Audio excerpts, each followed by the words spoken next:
His Divine Grace, A.C. Bhaktivedanta Swami Prabhupada, founder Acharya of the International Society for Krishna Consciousness, is clearly that great personality who was deputed by the Supreme Personality of Godhead, Krishna himself, to bring pure love of God to the whole world, principally by chanting the Maha Mantra, Hare Krishna, Krishna Krishna, Hare Hare, Hare Rama, Rama Rama, Hare Hare. His appearance in this world, his activities are all auspicious, all beneficial to the world. And to talk of him and think of him is always auspicious and purifying and blissful, because automatically when we think of him, we think of Krishna, who is the reservoir of all spiritual purity and pleasure.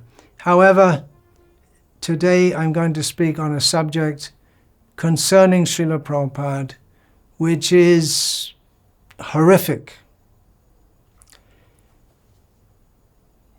It goes like this. In the last few months of his prakartya, the time when he was present in this world to our vision, Srila Prabhupada was enacting the pastimes of sickness, appearing to be a sick person. Although we know a pure devotee of Krishna is always under the shelter of Krishna, he is Mahatmanas mang partha daiving prakritim ashritaha bhajantyananya manaso gyatva bhutadim avyayam.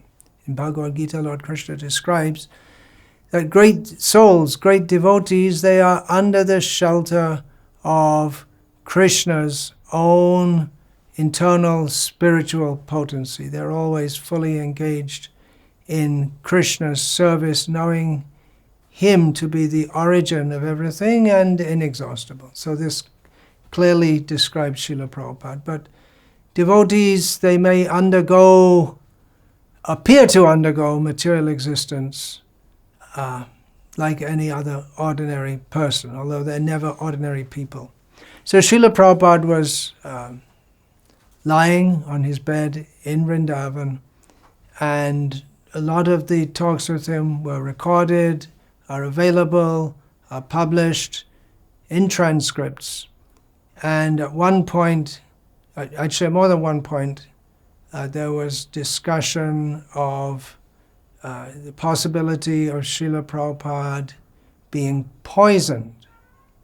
Now, if we take that in context, we can understand there was discussion about some of the medicine that Srila Prabhupada was being given as having a poisonous effect on him.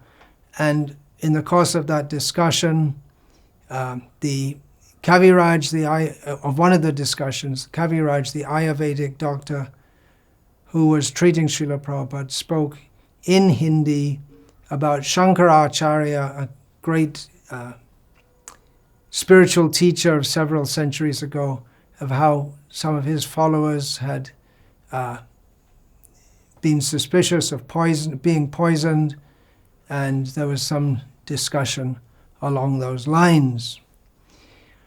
So this is all available. These discussions have been in the public sphere for decades now.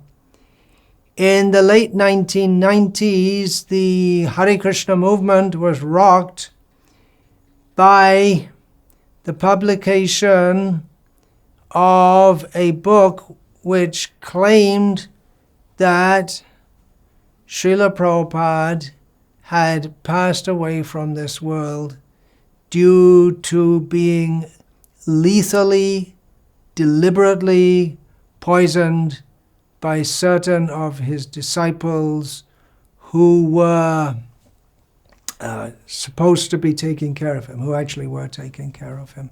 They presented so much apparent evidence, scientific, and in so many ways, presented in a systematic manner. So, as I say, this is horrific. If it's if it's true, it's horrific that disciples could have poisoned Srila Prabhupada. And if it's not true, it's also horrific that such accusations could be made. There's some things they say try to find the middle ground. There's no middle ground here. Either Srila Prabhupada was poisoned or he wasn't poisoned, and then this apparent evidence came out which rocked the Vaishnava world, but still most devotees, and myself also, didn't just accept that very easily, considering so many things. Even if we might not have the best of relationships with certain devotees, or even if we may have disagreements with them, it was unimaginable that they could have dreamed up such a thing. Well, some people imagined it. Anyway, shortly afterwards, devotees who doubted the allegations made in this book, they brought out counter evidence showing that the claims of arsenic poisoning were not applicable. For instance, they didn't make sense. For instance, it was, what was it, something like 0.03 milligrams per whatever it is in their hair sample of arsenic. These are lethal levels, but then counter evidence came out that it's not lethal levels, and things like this. So it was the apparent evidence presented was a sham of arsenic poisoning. And also there was such evidence offered as reverse speech therapy, where you take a tape recording and you play it backwards, and then from the funny sounds that come out, you imagine that the actual intent, the subconscious intent of the speaker is revealed, although it doesn't reveal it. It just comes out as just a bunch of gobbledygook, that's all. It's pseudoscience. Okay, so then the poison theory died down for a couple of decades, until it resurfaced with the same people making the same claim, but this time, folks, it's not arsenic, it's cadmium poisoning, which I'd never heard of cadmium poisoning, and probably hardly anyone in the world have heard of cadmium poisoning. And this time there's a YouTube video to back it up, and a book showing how actually there was cadmium poisoning. And again, the whole thing revs up. Srila Prabhupada was poisoned, they say. I'm bringing this up, you might say, well, why discuss it at all? Well, it should be discussed because people are misled by it, and there are certain persons who are intent to mislead others. I particularly bring this up because on my Facebook page run by disciples of mine, and on my website run by disciples of mine, there's comment sections, and pretty much daily spammed by, among others, those saying Prabhupada was poisoned. And so you have to have someone daily removing or not allowing such posts which have nothing, just no, out of context from what's being discussed, but just intent on spamming people with the claim that Srila Prabhupada was poisoned. Now, one of my godbrothers, one of Srila Prabhupada's disciples, Mayesvara Prabhu, has taken the lead in doing an investigation of the new claims. First of all, we were certain he was poisoned by arsenic.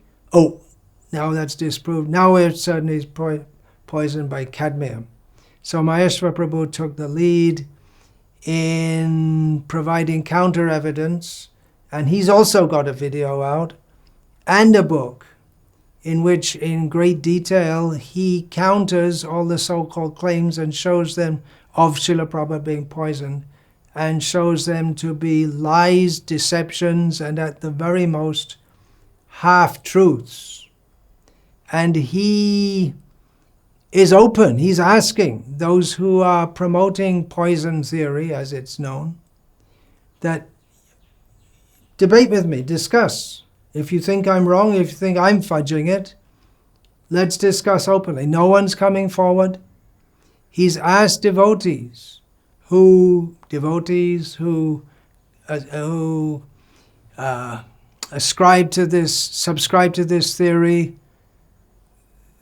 what's in the light of this evidence, why do you still subscribe to this theory? He got the reply from one of them, for personal reasons. This is nonsense. I believe 2 + 2 = 5. Oh, wait a minute, how do you explain that? Well, it's for personal reasons. I don't want to discuss it. There's something very strange going on here. So anyway, I don't want to belabor the point. Just if you happen to have doubts about all this, please, there's a link going to be given along with this short talk. See the video. If you want to, read the book. They're given by Mayesvara Prabhu. You can read the book that promotes the latest poison theory. I read it. It was, among the other things, they had a whole long section on how Napoleon was allegedly poisoned to death by the English, which has absolutely no relevance to the topic whatsoever. There's another long speculative section about some supposed sannyasi at the time who had links with Indira Gandhi, who had links with tantrics and might have supplied the poison, and all kinds of things which are no relevance whatsoever. But if you want, you can waste your time. You can read it, why not? The book's out there, and then read the counter evidence if you're really so interested. So that's it. It's unpleasant, and someone should take note of this, and don't just allow yourself to be misled by people saying so many things which are wrong. I myself have got some reputation for being somewhat of a maverick, for pointing out things which, to myself, according to my understanding of Guru, Srila Prabhupada, Sadhu, and Shastra, are serious problems within the International Society for Krishna Consciousness. But it doesn't mean that I just have to. I'm not just out to clobber and break and create doubts on the basis of spite, which very strongly appears to be the case in this case. So if you don't like what I'm saying, okay, definitely there'll be so many comments on my website and this and that. Contact Mayesvara Prabhu. He's ready to talk with you.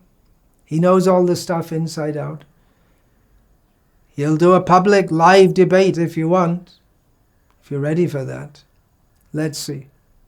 Hare Krishna. All glories to His Divine Grace, Srila Prabhupada.